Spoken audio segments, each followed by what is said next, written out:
तब भी उसके विषय में लोगों को जानकारी नहीं थी। तो ऐसे ही ये स्वप्नेश्वर विद्या है, आज लोगों को पता नहीं है स्वप्नेश्वर विद्या का, इसलिए ये विद्या लोगों को शायद समझ नहीं आ पा रही है, या लोग इसको बहुत लाइटली समझ रहे हैं। बात वही है ना विश्वनाथ जी की, कोई भी चीज़ जब मार्केट में प्रथम बार आती है तो ऑब्वियस सी बात है, या तो आप उसका फ्री में प्रचार प्रसार करो जी, है ना, या फिर कोई दूसरा उपाय खोजो।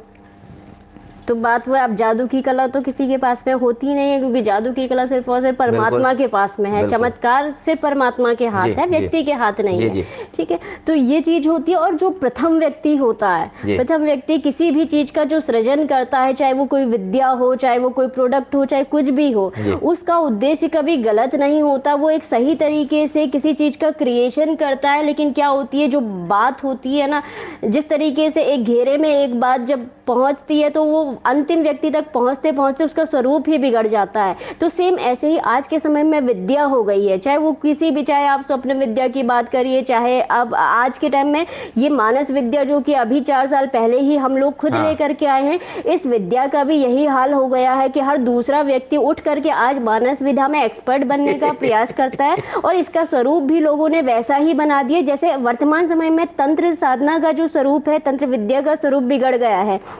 और इसी बिगड़ने की वजह से है कि लोग इजीली किसी नई विद्या पे ट्रस्ट नहीं कर पाते, क्योंकि उन्हें ये लगता है कि ऐसा ना हो ये भी पुराने की तरह ऐसे ही निकले।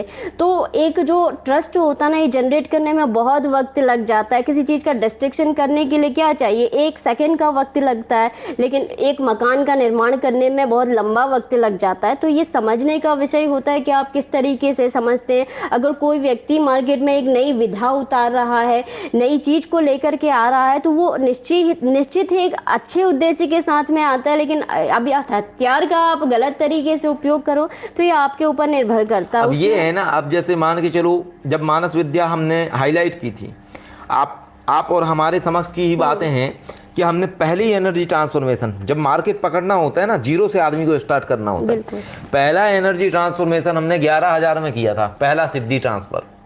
ठीक है, 2017 में। ठीक, पृथ्वी विहार में नहीं, जगतपुरी, जगत। तो पहला एनर्जी ट्रांसफॉर्मेशन हमने 11,000 में किया था, शक्ति ट्रांसफर। नूरी जिन बाबा का, गुजरात के वो थे।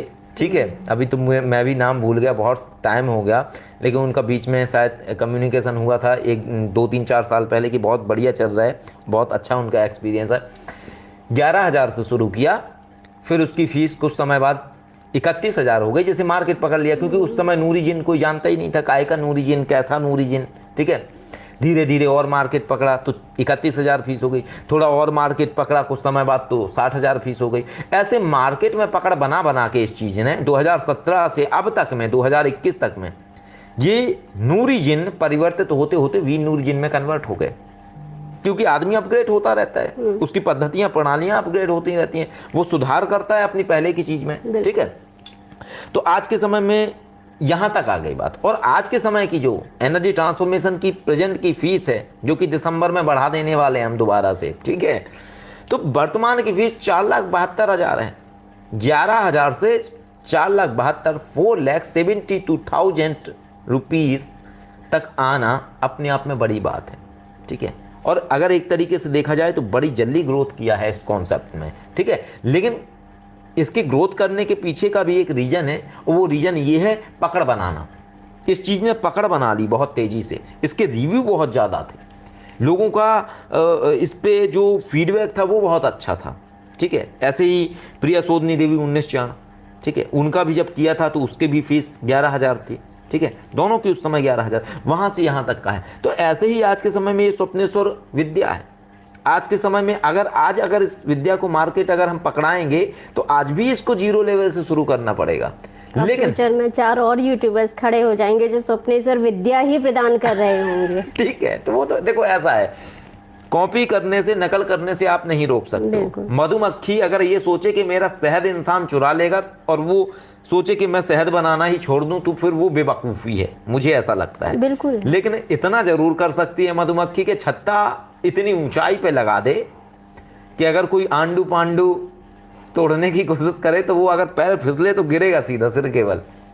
ठीक है, तो ये जरूर किया जा सकता है। तो इसी तरीके की ये जो विद्या है, और इसमें जो सबसे अच्छी बात है कि इस विद्या में आदमी को कोई मंत्र आवाहन नहीं करना पड़ता है, ठीक है, कुछ नहीं करना पड़ता है, केवल उसको अपने माइंड को रिलैक्स में ले जाना पड़ता है, ठीक है। और रिलैक्स में ले जाते ही जो चीज़ें एकदम से आना शुरू हो जाती हैं, ज़बरदस्त लेवल पे चीज़ें तुरंत दिखाती हैं, एक्सपीरियंस कराती हैं, वो अपने आप में ज़बरदस्त है। मानस विद्या में क्या होता है, देवी को आह्वान करके पूछोगे अगर कि बताओ ये क्या सोच रहा है, ठीक है, तो उसके माइंड के अंदर जाएंगी देवी। माइंड के अंदर जाने के बाद क्या है, उसके माइंड को समझने की कोशिश करेंगी कि कौन सा अवचेतन में कौन सा विचार है, कौन सा चेतन मस्तिष्क के अंदर विचार है, और जो विचार है उसका भावार्थ क्या है, तो वे भावार्थ बता देंगी, अच्छा या बुरा, ठीक है। लेकिन जो ये स्वप्नेश्वर विद्या है, ये सीधे के सीधे भाव पे टारगेट मारती है, और इसमें सीधा सीधा ये दिखता है कि सामने वाला किस तरीके से आपको समझता है। उसमें पूरी सीधी चीज़ें क्लियर होती चली जाती हैं बहुत आसानी के साथ में, उसमें जोड़ नहीं पड़ता है, उसमें जोड़ पड़ता है। अब उसमें जो जोड़ पड़ता है मानस विद्या में, सिर फटता है, लेकिन इसमें सिर नहीं फटता है, सिर में खिंचाव नहीं होता है, ना सिर में खिंचाव होगा ना सिर फटेगा। लेकिन आपको ऐसा है कि आपको रिलैक्स वाली पोजीशन में जाना पड़ेगा। अगर रिलैक्स वाली आप पोजीशन में नहीं हो, तो अगर आपको ज़रा सा भी रहा कि नहीं मैं कंफर्ट नहीं बैठा हूँ, सही से नहीं बैठा हूँ, तो आप फिर उससे कनेक्ट नहीं हो पाओगे, इतना सा इसमें रहेगा। और इसमें एक बात मैं और लोगों को बता देती हूँ, जो ये स्वप्नेश्वर विद्या है ये आपकी वर्तमान पर बेस्ड होती है। यानी कि आप समझिए आपका कोई एक मित्र है, आप जानना चाहते हैं कि वर्तमान समय में वो मित्र आपके विषय में क्या सोचता है, तो वो पास्ट में भले ही आपके विषय में कुछ भी सोचता हो, बहुत बुरा क्यों ना सोचता हो, लेकिन अगर वर्तमान समय में उसका जो माइंड है वो आपके लिए पॉजिटिव है, तो जो जवाब प्राप्ति होगी वो वर्तमान के आधार पे होगी, फिर आप उसका पास्ट नहीं जान पाएंगे। तो ये इस विद्या का एक गुण है, यानी कि आज जो आपको प्राप्त होगी वो भविष्य में वैसा ही रहेगा, वो उसके विचारों पे निर्भर करेगा, लेकिन वर्तमान की स्थिति बिल्कुल आप ओरिजिनल पाएंगे जैसा उसके अंदरूनी। वो आपको भले ही बहुत दिखाता हो बाहर कि मैं आपका सबसे अच्छा मित्र हूँ, मैं आपके लिए कर्ण हूँ, ये फैक्ट है, क्योंकि हमने जब क्योंकि क्या है, जब कोई नई चीज़ आती तो मज़ा आता है उसमें, सच बात कहें तो यही मानस विद्या में था कि उस समय हमें खुद मज़ा आता था लोगों के बारे में कुछ भी पूछने में। तो ऐसे ही जब जिस टाइम पे हमें स्वप्नेश्वर विद्या प्राप्त हुई थी, उस टाइम पे हमने इतने प्रैक्टिकल लिए थे कि अब क्या बताऊं, कई बार लगता था ऐसा ना हो कि अरे मैं छुप जाता था।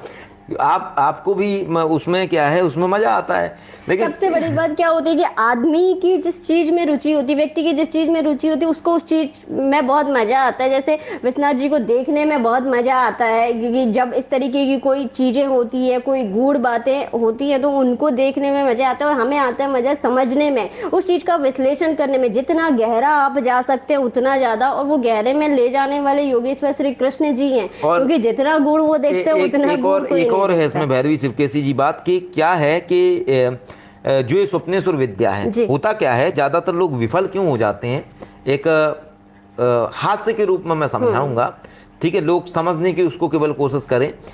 कोई भी इंसान अगर कोई भी चीज़ करता है तो कभी कोई भी इंसान कोई भी चीज़ इसलिए नहीं करता है ताकि वो उपहास का पात्र बने, बिल्कुल, ठीक है। हर इंसान जो भी चीज़ करता है वो उसको अपनी बुद्धि के अनुसार समझ के करता है। हाँ, ये अलग बात है उसकी बुद्धि कितनी प्रखर है और कितना वो समझ पा रहा है।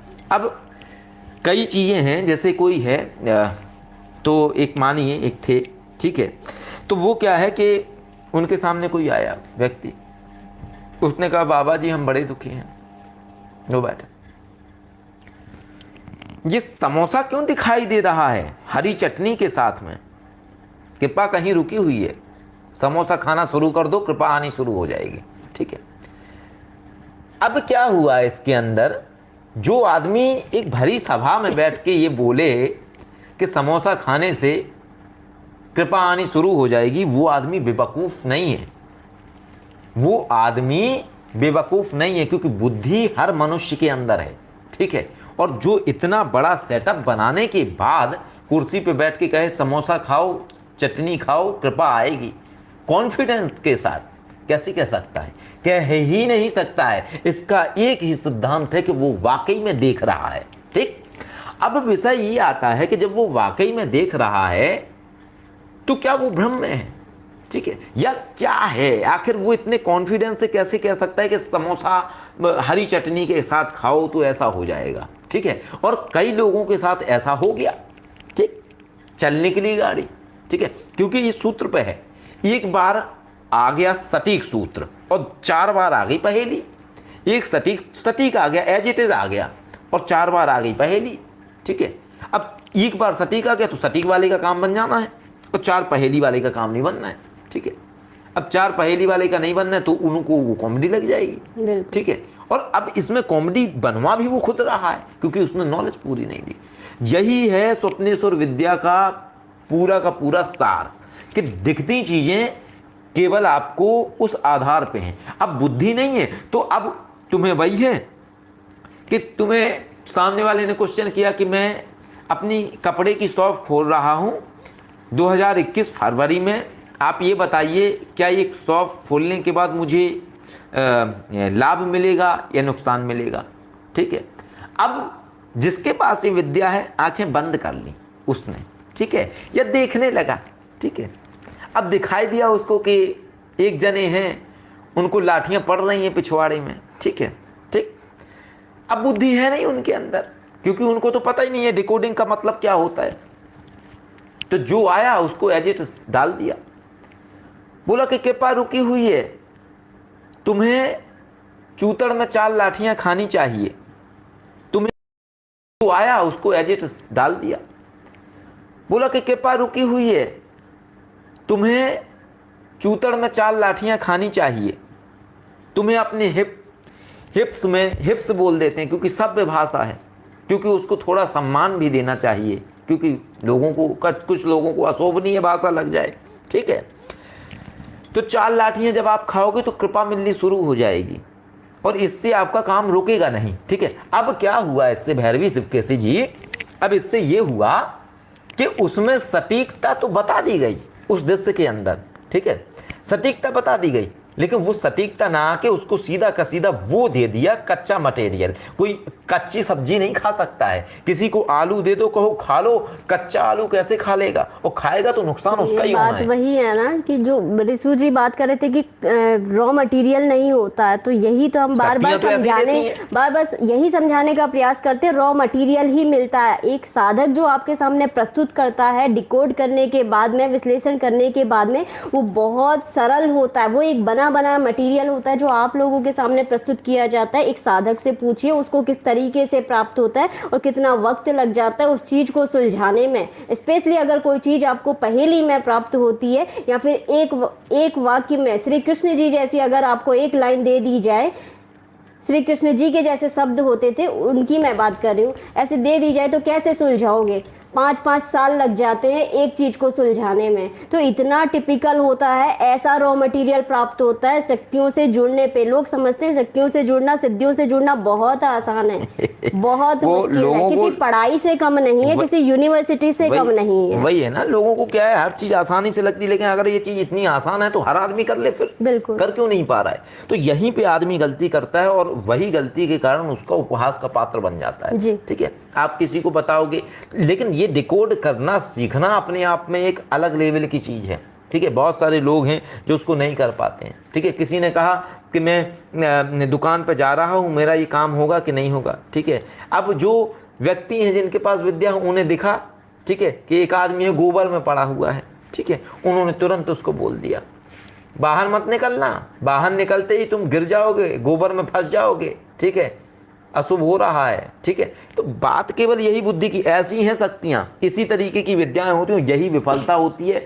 कई बार लोग कहते हैं हमने बगलामुखी माँ का मंत्र जाप शुरू किया, जैसे ही मंत्र जाप शुरू किया हमने ध्यान में देखा हमारा शत्रु डरा हुआ था, ठीक है, जमीन में लेटा हुआ था, चिताएं जल रही थी, ठीक है, और कोई उसके पीठ में भाला मार रहा था और कह रहा था अब नहीं छोड़ेंगे इसको, अब नहीं छोड़ेंगे इसको, ठीक है। अब तो शत्रु का मरना निश्चित है, ठीक है, भविष्यवाणी कर दी शत्रु का मरना निश्चित है, लेकिन शत्रु नहीं मर रहा है, ठीक है। फिर कहते हैं कि वो शक्ति झूठ दिखा रही है। बताओ शक्ति झूठ दिखा रही है या बुद्धि नहीं है? लगाएंगे तो ऑब्वियस सी बात है कि जवाब गलत ही आएगा।